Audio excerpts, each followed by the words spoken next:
Adik semua. Pagi. Ya, selamat pagi. Pagi. Ya. Puji syukur kita sampaikan kepada Allah Subhanahu wa taala yang telah memberikan kita rahmat kesehatan, rahmat kesempatan, rahmat segala macam rahmat sehingga kita bisa berkumpul, dan mudah-mudahan kita semuanya tetap bersemangat, tetap berbahagia dan tetap sehat. Salam dan salam kita sampaikan kepada Nabi besar Muhammad SAW, Nabi besar kita Nabi Muhammad SAW yang telah mewariskan peradaban, pengetahuan, sehingga kenapa kita di sini tetap saja konteksnya supaya kita berkeadaban dan lebih beradab, itu intinya. Hari ini materi kita ketiga Bapak Pandu Birowo, sebagian pasti sudah mengenalnya, apalagi yang sekolah di si Padang Panjang, ada beberapa di sebagian yang pernah jadi mahasiswa beliau. Tapi yang jelas dengan dunia teater beliau bukan orang baru. Beliau juga semata-mata tidak seorang pengajar atau guru, dan kita minta ke sini bukan karena beliau seorang dosen, tidak, tapi memang karena pengetahuan dan kemampuan beliau di bidang yang kita coba diskusikan bersama pada pagi ini. Teater itu tidak hanya sebatas kecerdasan tubuh sebenarnya, dan tidak hanya sebatas kecerdasan fisik. Tentu saja yang paling penting di sini adalah kecerdasan pemikiran. Bagaimana tumbuh aktor-aktor yang mempunyai kemampuan analisis yang mumpuni. Nah, saya kira sesi ini bagian ini yang akan kita kulik, kita kupas bersama Bang Pandu. Ada panggil Abang boleh, panggil Bapak boleh, panggil Om boleh, gitu kan. Dan saya tidak berpanjang-panjang untuk mengantarkannya. Kita langsung saja kita serahkan waktu dan tempat kepada Pak Pandu. Silakan dia memperkenalkan diri sendiri. Dari saya cukup. Assalamualaikum warahmatullahi wabarakatuh. Selamat datang, selamat bertemu lagi dengan teman-teman peserta workshop pemerangan di tahun 2023 yang diselenggarakan oleh Alam Budaya. Dan seperti ini sudah program yang sekian kali, seingat saya sudah lebih 5 kali saya mendengar berita workshop setiap tahunnya, baik di teater, di tari, dan seterusnya. Dan jika memang ini tahun 5, maka kita tentu saja berbahagia dan bersuka bahwa dunia teater mendapat perhatian yang cukup besar dari pemerintah daerah kita sendiri, dan tentu saja outputnya harapannya dunia teater akan punya generasi-generasi yang di setiap tahunnya diajak berpikir kembali, diajak untuk charge dirinya kembali, dan syukur-syukur juga ada produk yang nanti hadir di tengah masyarakat dengan kualitas yang jauh lebih baik. Pertama, izinkan saya memperkenalkan diri saya. Bagi yang belum kenal, mungkin banyak yang belum kenal. Bagi yang sudah kenal, tadi juga sudah ditunjukkan oleh Dahen bahwa saya adalah dosen di Institut Seni Indonesia Padang Panjang di program studi seni teater. Tapi bidang saya sendiri bukan pemeranan, kira-kira begitu. Dan Dahen sepertinya memang mengajak saya, meminta saya untuk bicara tentang dramaturgi, dramatika yang memang konsep saya. Saya adalah koordinator minat dramaturgi di Institut Seni Indonesia Padang Panjang. Dan gunanya kira-kira apa sih buat pemeranan? Nah, jangan-jangan ada ikatannya, ada irisannya, sehingga barangkali bisa membuat teman-teman pemeranan mendapatkan sesuatu dari semacam hal-hal dasar dari dramatika atau dramaturgi. Saya koordinator di minat dramaturgi karena di Sifat Panjang ada 4 minat. Ada penyutradaraan, yang kedua ada pemeranan, yang ketiga ada dramaturgi, dan yang keempat ada penataan artistik. Jadi nanti kalau ada punya adik-adik atau saudara yang tertarik pada dunia teater, bahwa di isi Padang Panjang ada 4 minat yang bisa menjadi sarana untuk adik-adik Anda, saudara-saudara Anda ruang untuk menyalurkan bakat dan minatnya itu. Saya sendiri tamat sebagai seorang sarjana penyutradaraan, dan di masa muda di saat seusia Anda juga sama, begitu berminat, tertarik, pernah memenangkan lomba festival monolog tahun 2000 berapa itu ya, yang kontroversial itu Ya, 90 berapa? 93 lebih juga ya. 2000-an ke atas itu ya. Ya. Kontroversial dan ya Polemik lah, polemik. ada polemik. Tapi ya dunia acting memang seringkali tidak sebercanda yang kita bayangkan. Saya malam kemarin bikin catatan kecil ke Dahen, lalu saya ambil beberapa naskah pendek yang biasanya ada, lalu saya jadikan satu folder, lalu di catatan kecil. Anda sudah baca catatan-catatan itu? Yang di share di grup sudah baca kan? Ada kutipan dari Todd Soft. Ada yang pernah dengar siapa Todd Soft? Todd Soft itu adalah personifikasi dari Konstantin Stanislavski. Jadi kalau Anda baca buku persiapan aktor dan aktor prepares, dan saya kutipkan satu kutipan yang saya suka di dalam.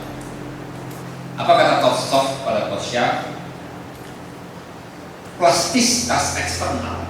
Jadi tubuh ini punya plastisitas eksternal. Jadi kalau Anda bergerak, ini sebuah plastisitas. Tangan ini berapa plastisitasnya, aktor harus tahu. Anda tidak bisa membuat tangan Anda bergerak sampai ke bawah. Ini plastisitasnya sampai sini juga. Tapi ketika gini dia bisa. Tapi ketika gini Anda tidak bisa. Aktor yang baik harus tahu. Berapa batasan plastisitas tubuh? Tapi apa yang dimaksud sebagai external plasticity, plastisitas eksternal, itu tergantung kepada, Anda bisa baca, coba kalau ada yang masih menyimpan itu. Based on our inner sense. Jadi tergantung pada inner sense, hal yang ada di dalam.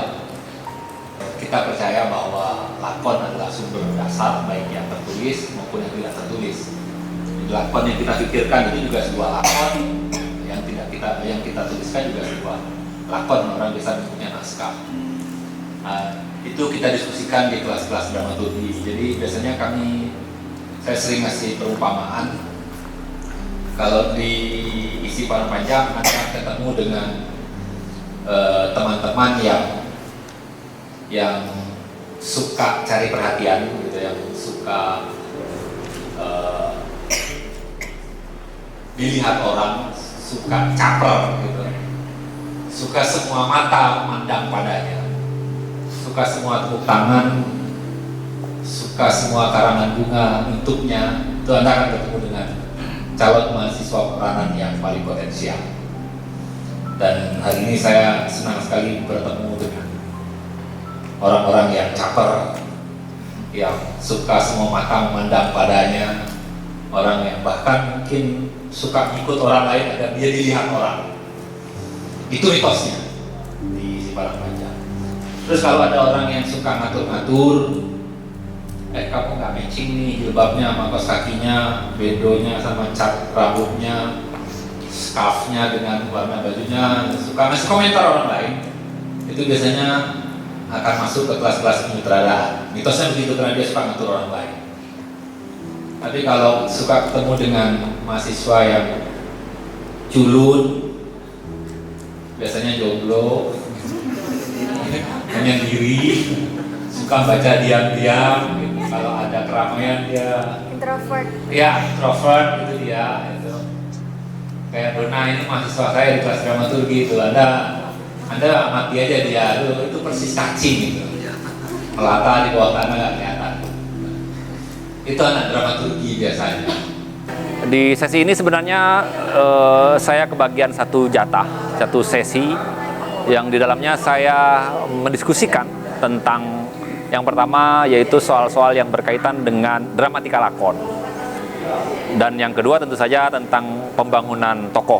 Jadi ini dua hal yang berkaitan, dan kebetulan karena saya dosen di ISI Padang Panjang dengan minat dramaturgi, dan sepertinya panitia memang meminta saya untuk memberikan beberapa hal yang berkaitan dengan dramaturgi, yang saya perkecil skopnya menjadi dramatika lakon dan kegunaannya buat pembangunan tokoh.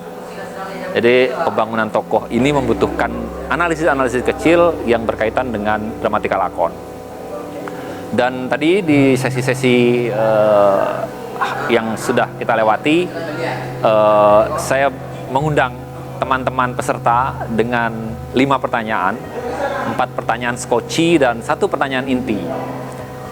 Pertanyaan itu saya mulai dengan pertanyaan pertama, misalnya dengan apa sih tokoh yang membuat Anda terpikat dalam satu naskah, dan kenapa tokoh itu menjadi penting dan memikat Anda. Dari pertanyaan itu saya ingin mengundang sebenarnya peserta tentang bagaimana mereka memilih tokoh. Setelah mereka mulai memilih tokoh, menentukan barangkali karena emosinya, barangkali karena kemungkinan plastisitas eksternal dari tubuh, dari emosi, dari psikologi. Lalu kemudian saya bertanya lebih dalam dengan pertanyaan kedua, itu pertanyaan skoci kedua saya. Saya merangsang dengan pertanyaan, jika Anda memainkan tokoh ini, kira-kira tokoh ini nantinya akan menjadi tokoh yang protagonis atau antagonis dalam penilaian Anda. Karena tentu saja ini berbeda, tokoh protagonis di satu sisi dan tokoh antagonis di sisi lain. Itu 2 hal yang berbeda. Dan dari situ kita berdiskusi, kita menyelami, kita melihat apa yang membuat satu tokoh bisa disebut tokoh protagonis, dan kapan satu tokoh bisa disebut antagonis. Ini butuh menyelam berdalam-dalam, kita berdiskusi agak panjang, dan saya tentu saja terkejut, terkesima melihat bagaimana mereka menjelaskan argumentasinya, dan tentu saja menarik banyak hal. Dan di ujung diskusi kita kemudian semakin dalam, saya mengundang dengan satu pertanyaan yang paling penting buat saya di kelas-kelas dramaturgi tentu saja. Apa sih sesungguhnya pesan dari naskah ini jika memang naskah ini wajib ditonton oleh orang lain? Atau lebih pendeknya, ketika Anda menjadi protagonis, apa pesan yang diberikan oleh protagonis ini kepada penonton? Dan secara keseluruhan ada banyak peserta yang punya animo untuk begitu antusias, begitu tertarik. Bahkan di sesi-sesi terakhir ada seorang guru yang saya percaya dia bicara dari kedalamannya bahwa dia menemukan banyak teori sejak sekolah menengah, sekolah atas sampai perguruan tinggi, teori-teori yang sepertinya sudah diyakini benar, standar dan seterusnya. Tapi kemudian barusan kita membuka ramai-ramai bahwa apa yang diyakini selama ini ternyata harus dia ragukan kembali, dia uji kembali sendiri hari ini. Dan saya tadi memang sengaja meminta para peserta untuk menguji premis-premis yang dia yakini selama ini dengan satu perangkat yang sudah saya berikan, dan harapannya mereka menemukan sendiri secara kreatif bahwa tokoh-tokoh memang pertama kali harus ditemukan, dilihat kedudukannya dalam keseluruhan dramatika cerita sebelum mereka kemudian membangunnya di atas panggung. Saya selalu punya idealisasi, punya asumsi juga, punya dugaan bahwa setiap naskah drama, setiap pertunjukan teater itu punya pesan kebaikan, kan begitu. Seburuk apapun cerita, pasti ada pesan kebaikan di dalam. Hingga pertanyaan saya ketika nonton teater, apa pesannya buat kemanusiaan saya? Nah, kira-kira dengan naskah Malam Jahanam ini, apa sih pesan kebaikannya buat saya, buat kita? Paham maksud saya? Berbeda itu. Misalnya satu lagi misalnya nih ya. Saya dan Pak Hen tadi barusan berdebat ya. Pak Hen, ini kopinya. Kopi nih. Saya tidak mau ngobrol. Tapi karena saya dilayani, saya minum kopi. Saya sendiri bukan kopi. Apakah karena saya bukan ngopi lalu saya tinggalkan ini, saya buang misalnya gitu? Kan tidak. Saya hormati tuan rumah yang menghargai saya, meskipun saya bukan pengopi. Apakah itu membuat saya menjadi pengopi? Kan tidak. Jadi posisi teoretik yang berbeda. Faidah, Sulaiman, misalnya, kedua-duanya berselingkuh. Tapi apa kedua-duanya bersikap sama tentang perselingkuhan itu? Jadi enggak, ternyata. Yang satu mau terbuka, yang satu tidak mau terbuka, menghindari keterbukaan. Kenapa? Kalau mereka sama-sama mencintai, itu harusnya saling terbuka dong. Lu suka gue suka lu. Orang boleh tahu loh.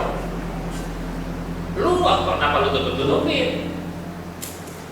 Ada orang yang mencintai di luar sana kan mulai gua. Kan kayaknya begitu jadi. Ya enggak? Ayo. Nah, kira-kira kalau yang diucapkan Aaron tadi itu pesannya siapa ya? Pesannya seorang peselingkuh yang budiman gitu. Atau itu pesan seorang suami yang sakit?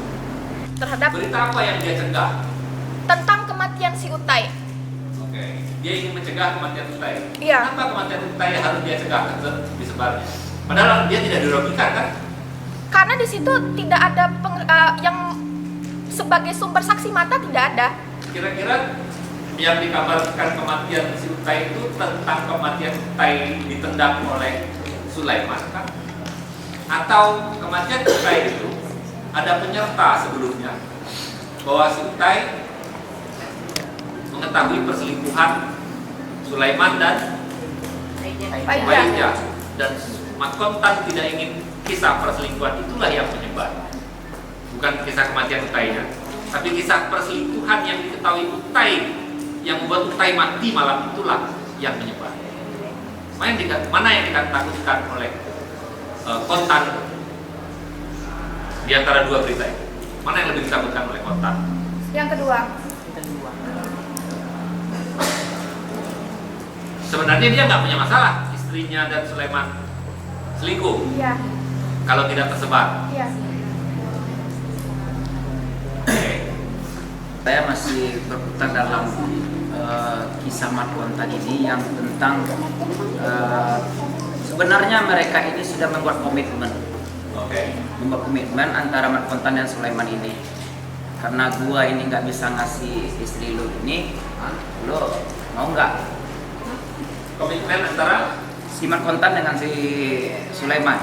oh oke. Nah, karena dia tahu dia madul, karena dia malu dengan omongan orang, sehingga ada teman nih yang bersebelah rumah. Oke.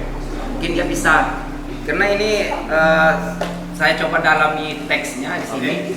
Ini Apa dialognya yang Dialog menjadi ini. penanda? Oke, silakan bacakan. dialognya, Dialog siapa itu, Al? dialog Kontan. Oke. Kau tahu apa yang terjadi sesudah saya bilang bahwa saya sekarang sudah punya anak. Mereka yang dulu sering mengejek saya sebagai laki-laki mandul yang konyol. Dia dijawab oleh Sulaiman, saya pulang dulu. Pintu belum dikunci. Oh, dia menghindar dari Dia dialog. menghindar dari dialog itu. Kemudian nanti dulu, hei, kita kan ada di sini. Kemudian Sulaiman menjawab Siman Kontan, Man, kau nggak enak mendengar saya ngomong sekarang ya. Kalau kau mau diganti kembali uang kekayaanmu yang kemarin, baiklah. Sulaiman menjawab, sesuatu yang sudah kita serahkan sukar untuk ditarik kembali. Jadi ini harta yang saya maksud di dalam ini adalah itunya gitu. Oh, jadi ada hutang budi itu. Iya, ada hutang budi di dalam ini. Yang berhutang siapa itu? Si Kontan Coba baca hutang sama si Sulaiman. Jadi Kontan berhutang terhadap Sulaiman, hutang kekayaan gitu. Apakah saya akan kembalikan lagi hutang kekayaan yang dulu gitu, yang kemarin? Oke. Hutang yang sudah kita berikan itu sukar untuk kita tarik kembali. Nah, ini maksudnya ini anaknya itu. Kalau Itu dalam anaknya itu? analisa saya itu anaknya itu Oke. gitu. Jadi anak ini kayak harta gitu. Iya, kan harta itu titipan. Tidak ada informasi sebelumnya apakah Sulaiman itu pinjemin uang atau ngasih uang untuk Tidak ada di sini. Tiba-tiba mereka bicara uang gitu ya. Nggak ada berbicara uang, dia harta gitu. Harta itu kan banyak, bisa kita investasikan. Harta itu bisa anak, bisa rumah, ini. Oke. Bagian mana Mat Kontan mengalami katarsis, kata Bella tadi? Sadar.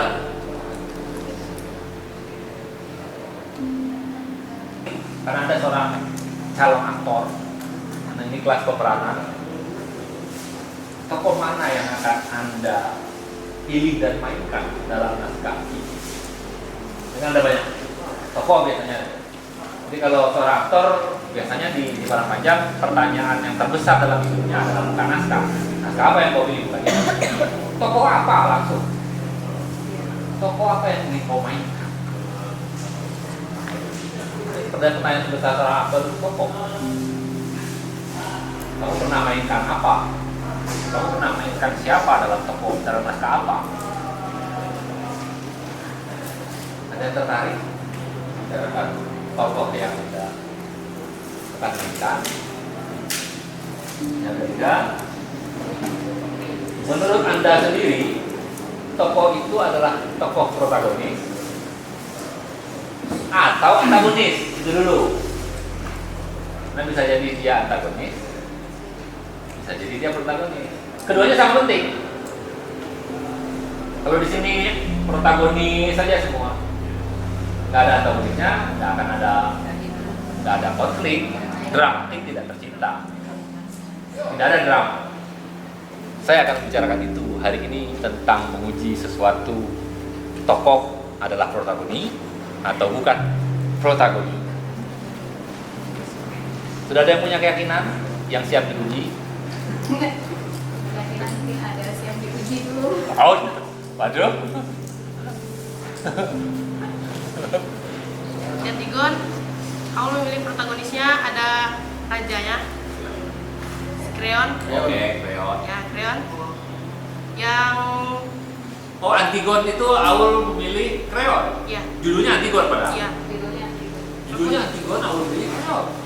Oke. Karena kalau menurut aku untuk menentukan itu lebih memilih yang mendapatkan katarsisnya di dalam naskah Wah, itu katarsis siapa? ini apalagi nih katarsis? Pensucian diri Oke, yang pensucian diri. perubahan karakter dari awal yang mendapatkan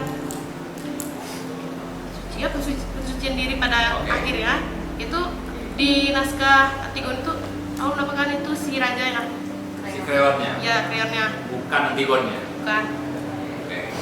Kalau di naskah Malam Jahanam itu si Mat Kontan, Mat Kontan, protagonisnya. ya protagonis. Aul tidak ada yang tertarik untuk jadi tokoh, memainkan salah satu tokoh dalam Malam Jahanam dan jadi Pak Ijak tanya.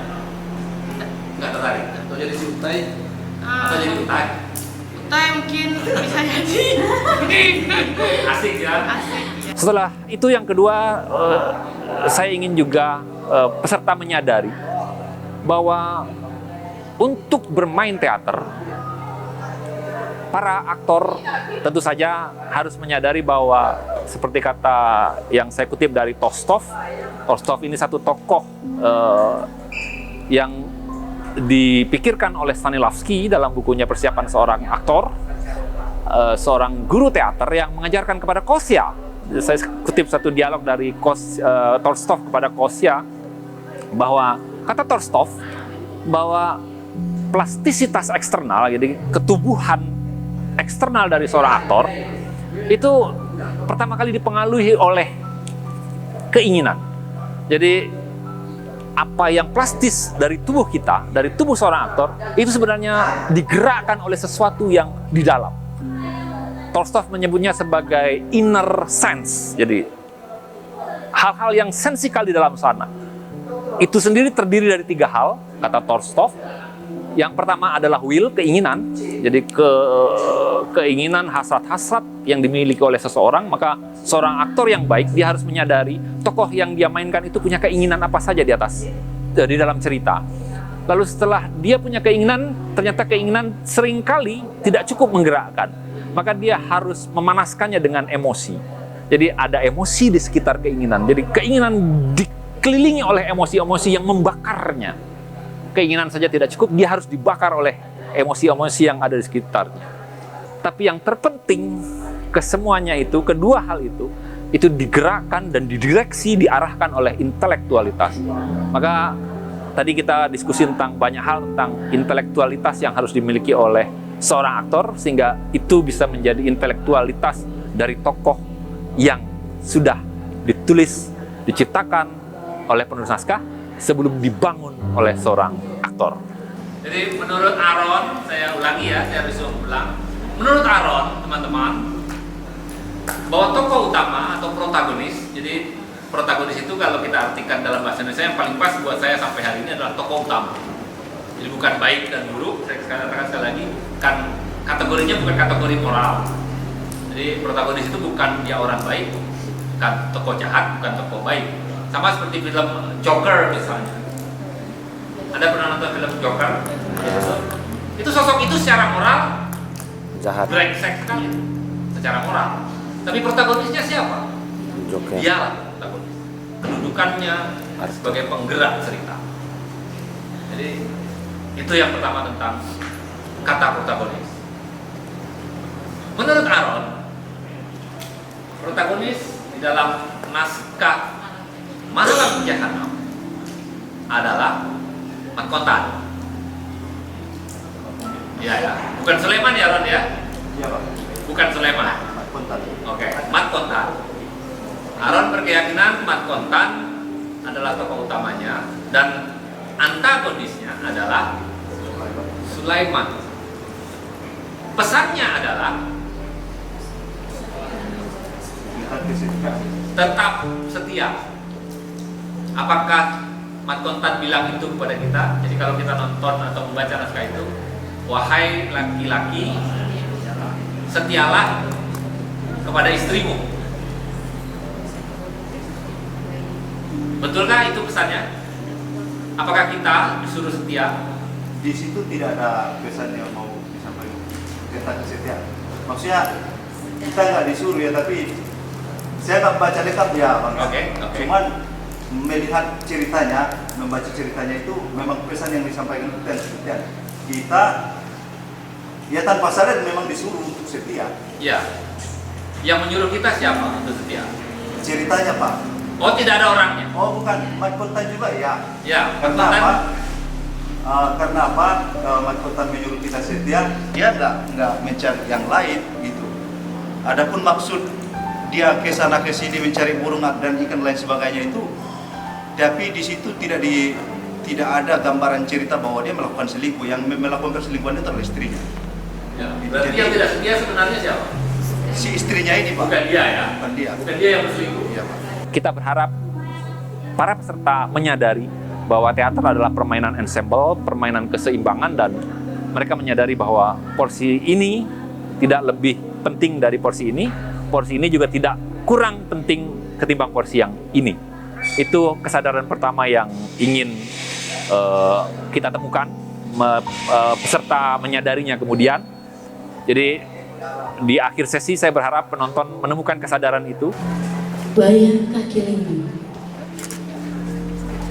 Bagaimana suasana pasar di pagi hari dari sebuah daerah. Bagian dari kehidupan masyarakat Minangkabau, yaitu adanya jual beli dan adanya aktivitas dan interaksi dari setiap tokoh yang hadir. Bayang kaki lima, selamat menyaksikan.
Iya, itu yang mau mencarinya.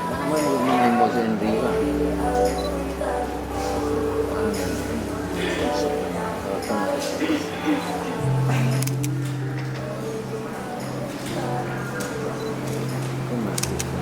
Kenapa dia badan dia lihat si Jin kau yang Iwan apa pukul pak joget sampai pagi. Rami yang sudir malam tadi itu. Pak lu nak kerami ya lah. Barang saki sudir berale. Berang pikir dapat mini ya. Bisa pada gadang le. Tidak payah tu. Malu kebisa dan pai. Jam 8 malam lepas putar-putar aja mencari gali. Kecil orang gudang tu ragu mahal tu. Itu dah nak biar saya gali nado baru. Ba-10 barang tak ada ya mas. Nomor kan? Kalau barang cie tu jerat dulu lah. Masih top cer mah. Barang kaya masuk lagi. Kalau maati yang saya mau buat nama laki dia. Para kau bakal ni angko. Karajak nama laki dia angko pasti. Yo. Alek hormon. Le masuk. Apa cerita kalian pak? Mau makan sikit pagi. Baik pasal minum kalian lah. Pasal minum cie lagi. Jangan amin dah. Entar 2 lagi cie dah. 3 dah dua. Jangan lah, pagi lu barang kau. Mas, lu kopi 3 karek. Ya boleh beli. Dah. Tak ada masuk. Ya. Dendangan-dangang lah ya. Ini si bidin tu dia rancak ya. Kuat gila baca rumah. Baca kilo tu. Tu bahas si bidin tu. Kilonya balik. Dia bakai saya mah. Dia macam di atas gam-gam satu mah.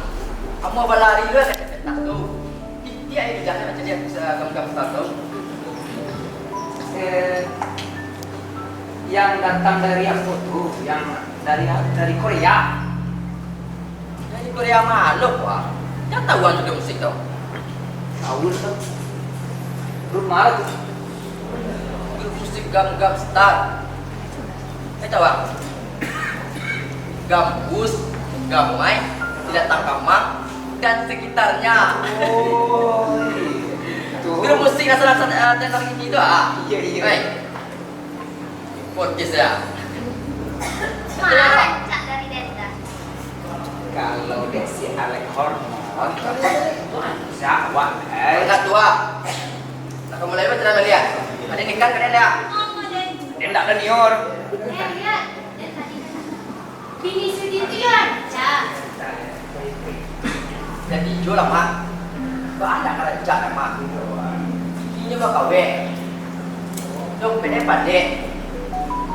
Betul bagi dek. Aku salah sedikit mak. Jando berada cie. Tu baru kau janda dia. Biasa si janda je mak. Alah jaleh kan janda. Daripada gading atau janda ada. Acak kayak sudin tu. Jaleh kau janda. Anak mak kan sekarang anak. Yo, ba.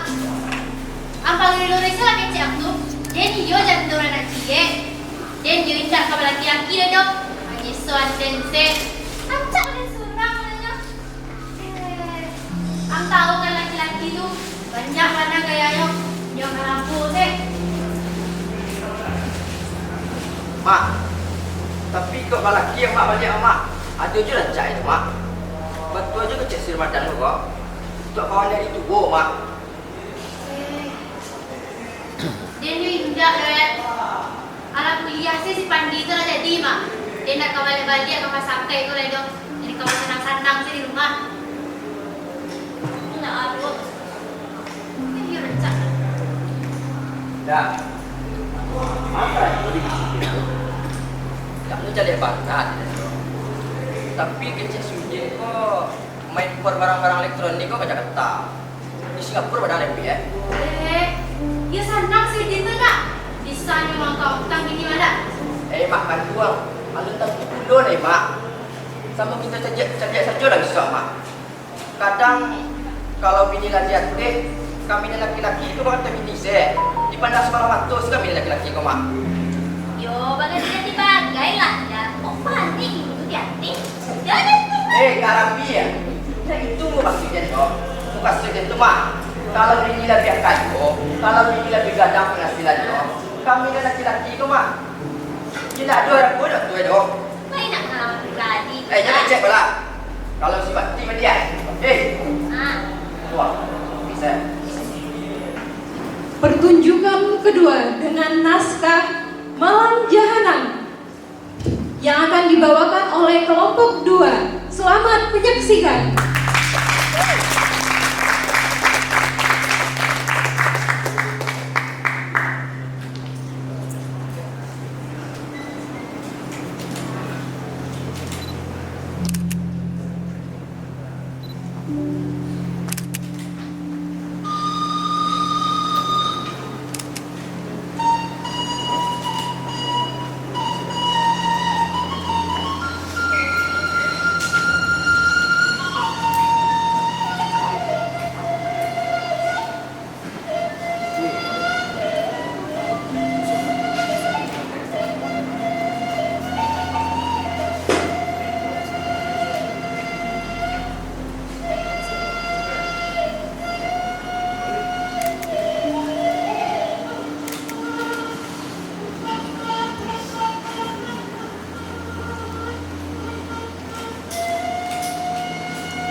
Saya akan pulang ke kampung halaman saya malam ini juga.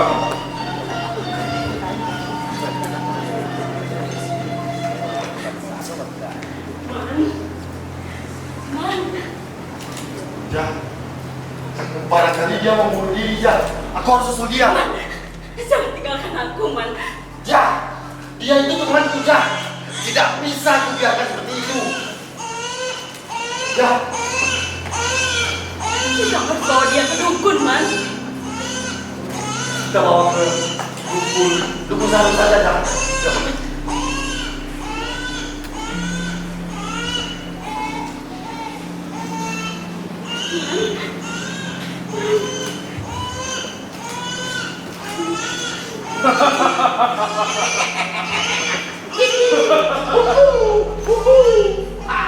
Kau kira saya akan pergi? Kau kira saya akan melupakan keluarga saya begitu saja?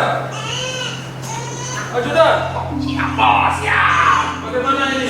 Masuk aja, masuk, bos, masuk! Masuk! Kau kira saya akan melepaskan diri saya begitu saja?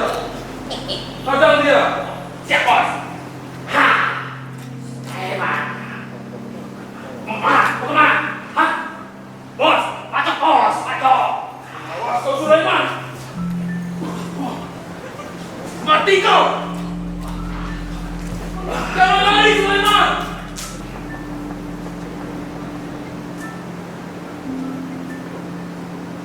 Saudara-saudara barusan lihat anak saya. Tidak. Hah? Tidak. Tidak. Masa tidak melihat Endang dan Eti?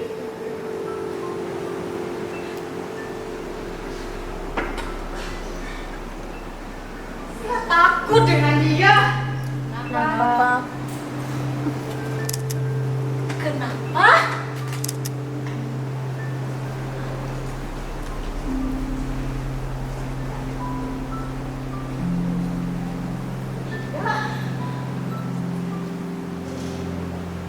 Tidak bisa dijelaskan dengan kata-kata.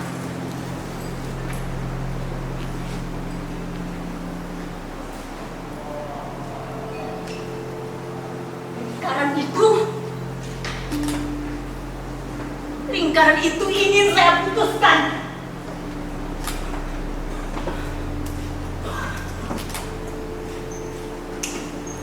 Tuhan, Tuhan, bagaimana ini?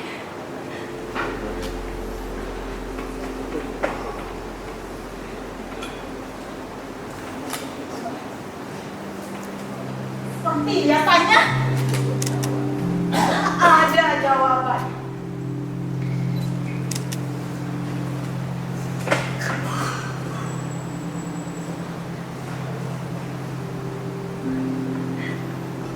Ngomong-ngomong, ada yang sudah kenal dengan saya belum? Belum.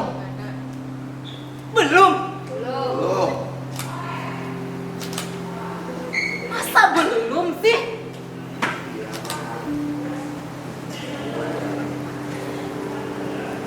Emangnya saya siapa?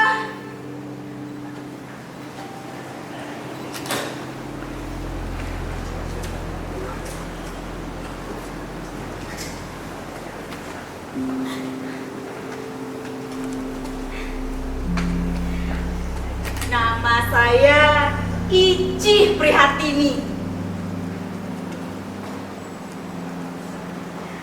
Orang-orang biasa memanggil saya Ici.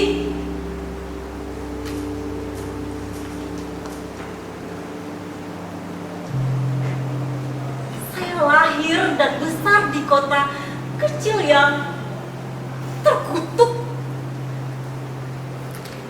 namun sejatinya dibutuhkan. Alimi merupakan bentuk realitas sosial yang merupakan produk dari sebuah sistem. Inilah dia Alimi, karya Putu Wijaya. Selamat menyaksikan. Ya, siapa itu? Aku sedang tidur. Ya, siapa itu? Aku sedang tidur. Dia tahu. Aku sedang tidur.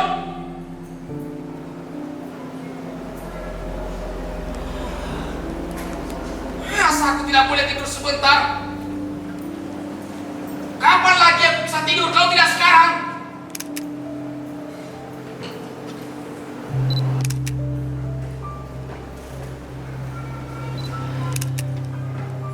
Nah,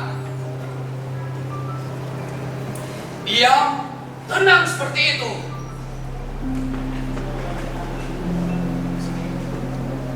Tenangkan dulu pikiranmu yang kacau itu. Hormati sedikit kemauan tetanggamu ini.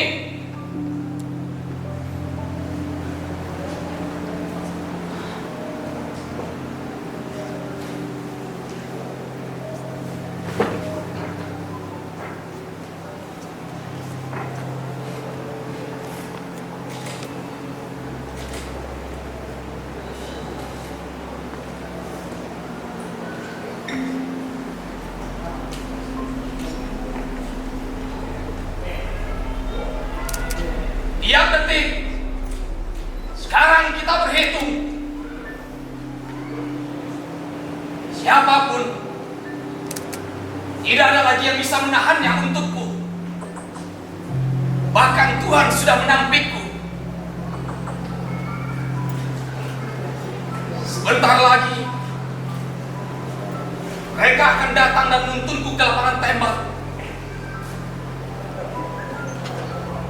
mataku akan dibalut kain hitam. Dan sesudah itu hidupku akan menjadi hitam.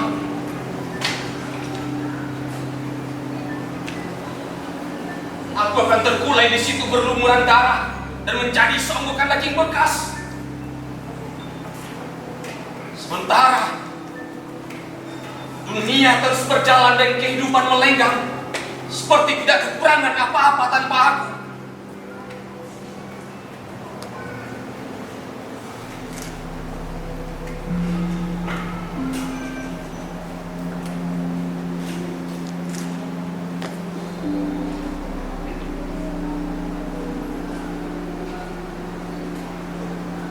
Ketika pertama kali melihat, yang aku lihat adalah kejahatan. Emakku dihajar habis oleh suaminya yang kesetanan. Ketika pertama kali mendengar, yang aku dengar adalah keserakahan. Dan ketika pertama kali berbuat, yang aku lakukan adalah dosa. Aku dorong anak itu ke tengah jalan dan kemudian sepedanya aku larikan. Dan sejak saat itu mereka menamakan aku bajingan.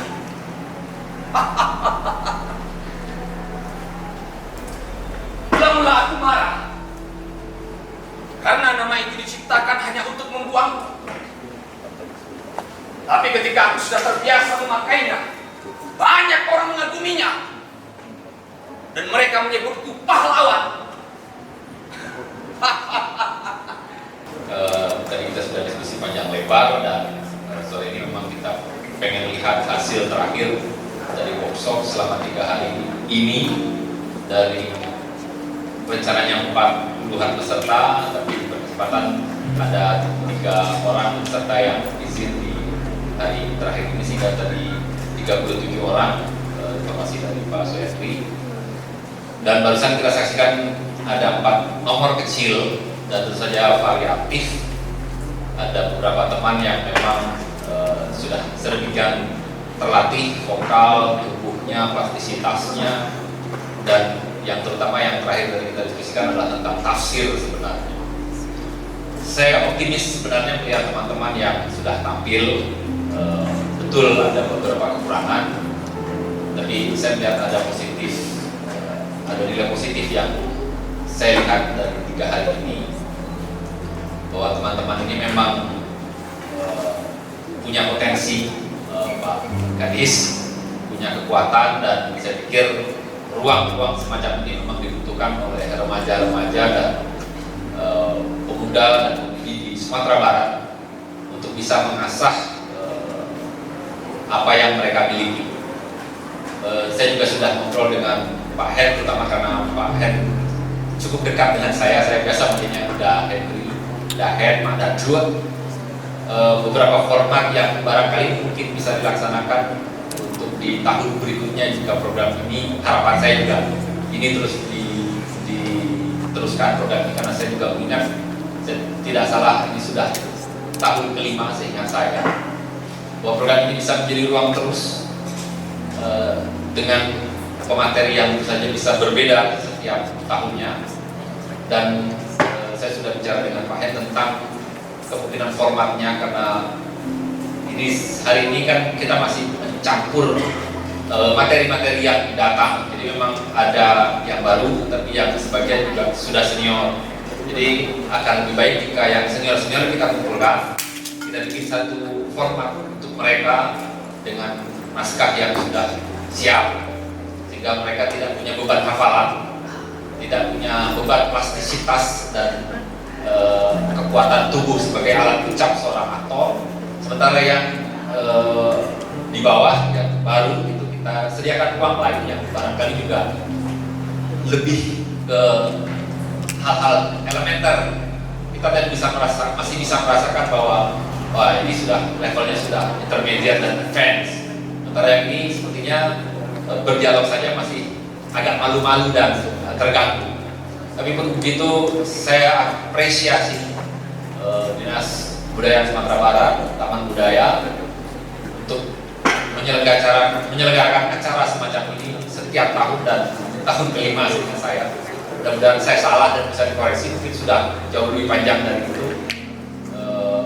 Acara yang saya pikir sangat edukatif, sangat apresiatif, dan tentu saja di tahun berikutnya juga akan ada peserta yang ikut dari kelas dasar ke intermediate atau advance. Kita bisa saling lebih baik sehingga kita bisa lihat bahwa ini sudah levelnya di sini, ini sudah di sini, dan mereka tidak lagi mengulang gitu. Kalau mereka ikut level berikutnya, mereka harus tingkatkan diri mereka sehingga di tahun depan kita sudah melihat mereka bertransformasi. Jadi kebetulan tadi materi yang kita diskusikan adalah bahwa tokoh bertransformasi di atas panggung di dalam cerita, masa aktor tidak bertransformasi dari tahun ke tahun. Masa level dan skill keaktorannya tahun sekarang begitu, tahun depan masih begitu. Kira-kira begitu Pak Hen ya. Dan barangkali hal-hal teknis lain bisa kita bicarakan lebih panjang di lain waktu Pak Hen. Saya juga menyatakan apresiasi saya sebesar-besarnya atas kepercayaan Taman Budaya dan Dinas Kebudayaan, Taman Budaya kepada saya secara pribadi, dan barangkali nanti Pak Afrizal juga menyampaikan beberapa poinnya dari 3 hari ini menemani teman-teman, adik-adik, dan beberapa seperti juga ada yang senior-senior bahkan yang ikut di acara ini.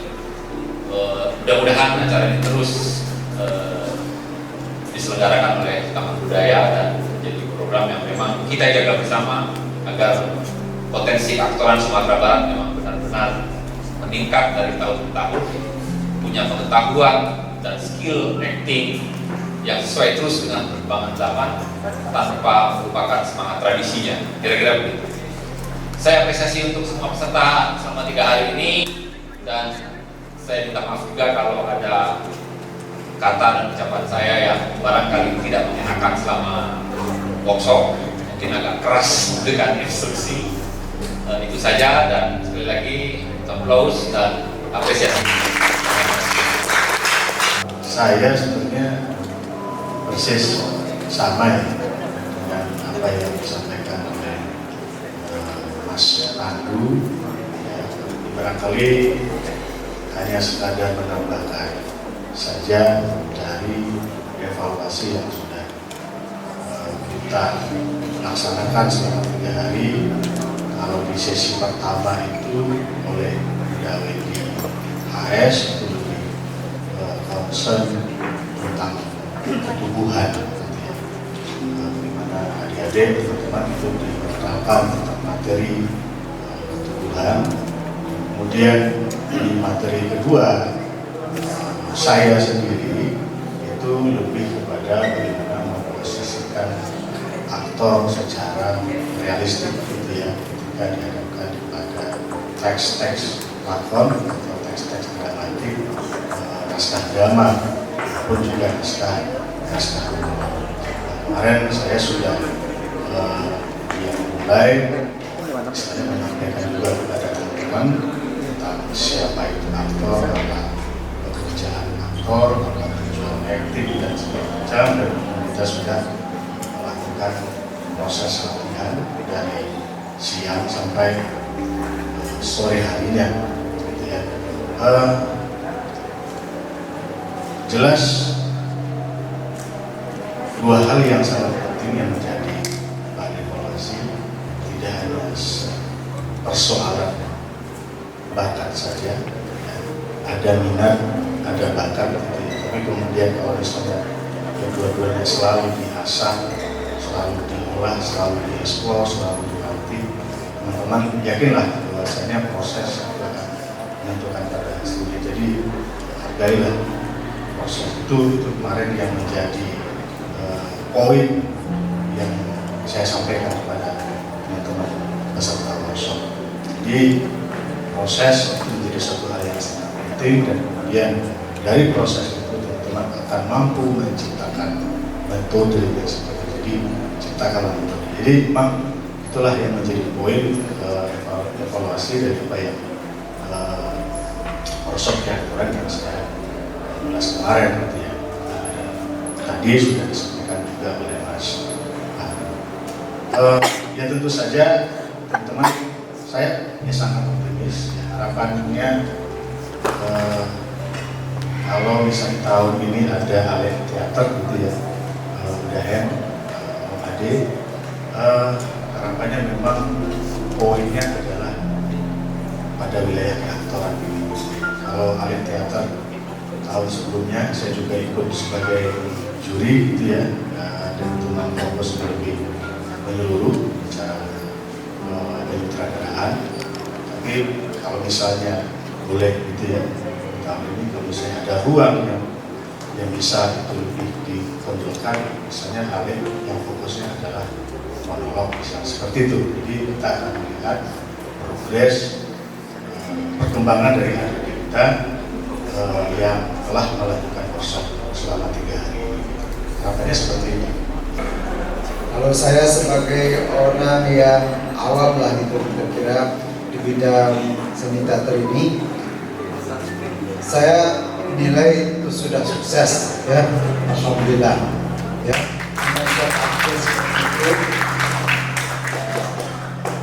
Saya tidak terlalu bisa membedakan tidak bagusnya. Yang saya tahu itu bagus saja ya.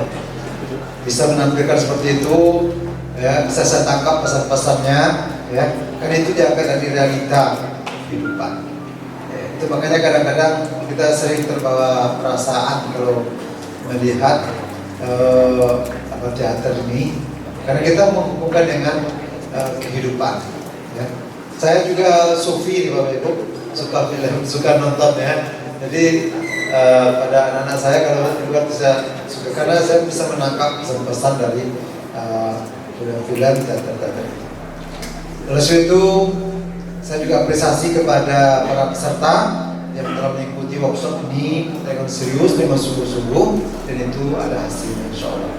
Walaupun ini sifatnya mungkin romantik ya, narasumber dengan waktu terbatas ya, dengan waktu yang hanya beberapa jam masing-masing, memberikan ilmunya yang sangat banyak itu lalu disarikan, dipotong-potong ya, nah itu tuh ya sangat sulit. Mudah-mudahan dengan semangat yang ada dari adik-adik semuanya, kemudian ya bagaimana keikhlasan para narasumber, maka itu akan berhasil memberikan sesuatu yang berharga, sehingga nanti di tempat masing-masing, kabupaten masing-masing, kita termotivasi untuk bergerak, berimprovisasi, berkreativitas ya. Bagaimana kita sebagai aktor yang baik, bahkan bukan saja sebagai penampil, tapi kita juga bisa berkreasi untuk menciptakan penampilan-penampilan, pertunjukan teater. Kita motornya mungkin kita sebarkan juga, diseminasikan ilmu kita kepada yang lain. Itu harapan kami. Kalau itu dari Dinas Kebudayaan, khususnya Taman Budaya, kita berharap ada selalu evaluasi atau komunikasi mungkin melalui WA, dan seperti kata Pak Rizal juga Pak Pandu tadi, bisa ada nanti ya, usaha tindak lanjut follow up dari acara ini apapun bentuknya ya. Nah kalau bisa kan ada lomba-lomba ya kan, ada festival, karena itu sebagai tool buat kita agar adik-adik kita ini termotivasi untuk berkarya, termotivasi untuk tampil.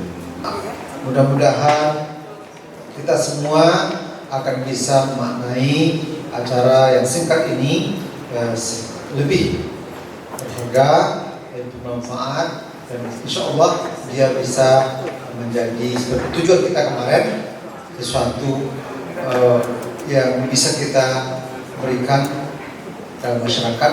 Pertama pendidikan karakter, dan juga mudah-mudahan bisa meningkatkan ekonomi masyarakat, termasuk ekonomi kita tentunya. Kemudian kita juga berdiplomasi kepada dunia luar.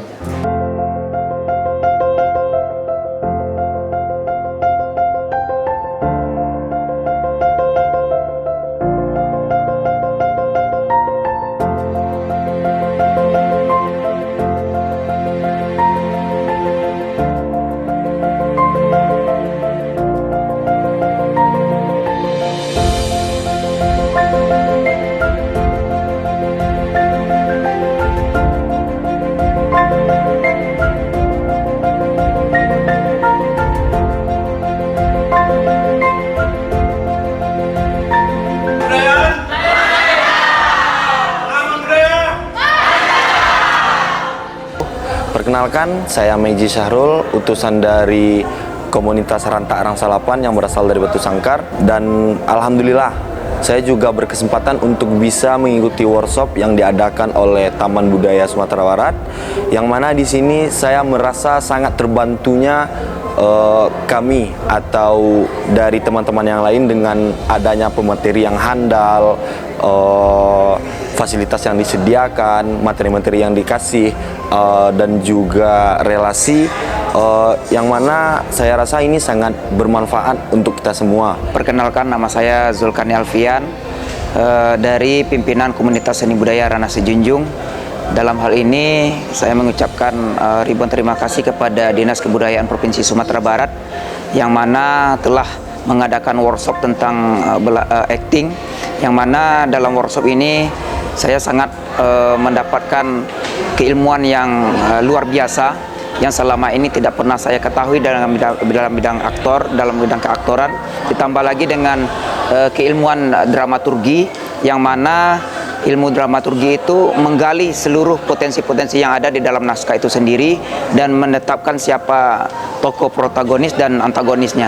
Hal inilah yang membuat saya semakin mendalami dan mengetahui tentang teater itu sendiri. Perkenalkan, saya Nur Abdillah dari UKM Teater Imam Bonjol Padang. Di sini alasan saya untuk mengikuti acara workshop ini tentunya ingin menggali potensi dan juga mencari pengalaman, keilmuan mengenai terkhusus itu teater dalam terkhusus ilmu keaktoran gitu. Jadi dengan dapatnya ilmu yang saya dapat di sini bisa saya bawa untuk ke komunitas saya, yaitu di UKM Teater Imam Bonjol, dan membagi ilmu yang saya dapat di sini kepada teman-teman yang ada di komunitas saya. Perkenalkan, nama saya Mitri Sayuti, saya berasal dari perwakilan Kota Padang Panjang.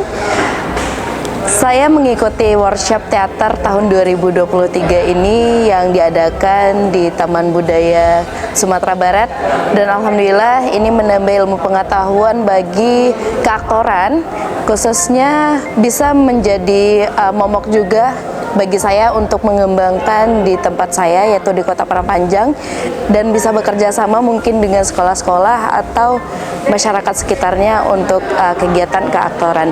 Dan semoga kedepannya selalu diadakan workshop-workshop teater tahun-tahun berikutnya, mengundang lebih banyak lagi masyarakat yang mungkin tidak tahu tentang teater dan lebih tahu tentang teater itu sendiri dan bisa berkembang bersama.